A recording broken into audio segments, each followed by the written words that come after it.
అందరికీ నమస్కారం అండి. మహాస్ కిచెన్కి స్వాగతం. ఈ రోజు గోధుమ పిండితో బెల్లం గవ్వల తయారీ విధానం చూద్దాం. నేను గోధుమ పిండిని తడుపుకున్న తర్వాత ఈ రకంగా చేసుకోవాలి. ఈ రకంగా చేసుకొని చిన్న చిన్న ముద్దలు చేసుకోవాలి.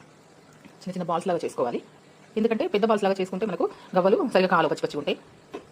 చిన్న చిన్నగా చేసుకుంటేనే కాలితే మంచిగా క్రిస్పీ ఉంటాయి, కరకర ఉంటాయి.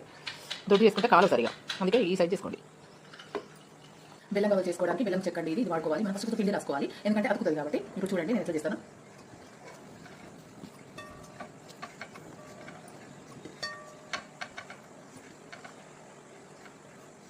చూడండి మనకు బెల్లం గవ్వలు ప్రిపేర్ అయినాయి. ఇప్పుడు మనము ఇవి మూకుడులో కాల్చుకుందాం.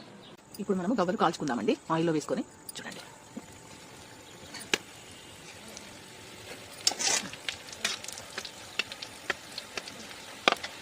చూడండి గవ్వలు కాలినాయి. ఇప్పుడు మనం ఈ గవ్వల్ని తీసుకుందాం.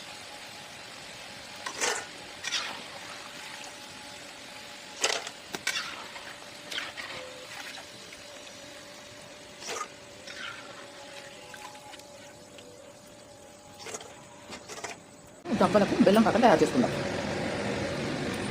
ఒక గిన్నెడు బెల్లం తీసుకున్నానండి నేను. ఆ గవ్వలకి కొన్ని వాటర్ పోస్తున్నాను.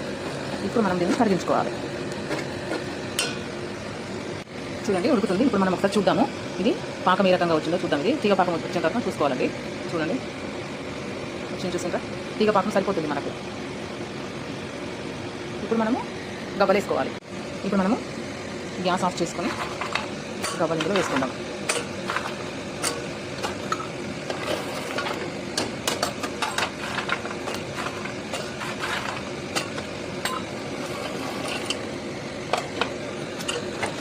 గ్యాస్ ఆఫ్ చేసుకొని వీటిని మంచిగా ఒకసారి చక్కగా కలుపుకోవాలి మనం.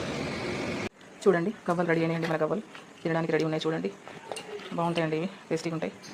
పిల్లలకు చాలా ఇష్టం ఉంటుంది గవ్వలు. పిల్లలతో చేసినాం కాబట్టి ఏం కాదండి, మీరు కూడా ఒకసారి ట్రై చేయండి. చాలా బాగుంటాయి గవ్వలు. నా వీడియో చూసినందుకు థ్యాంక్ యూ ఫర్ వాచింగ్ అండి.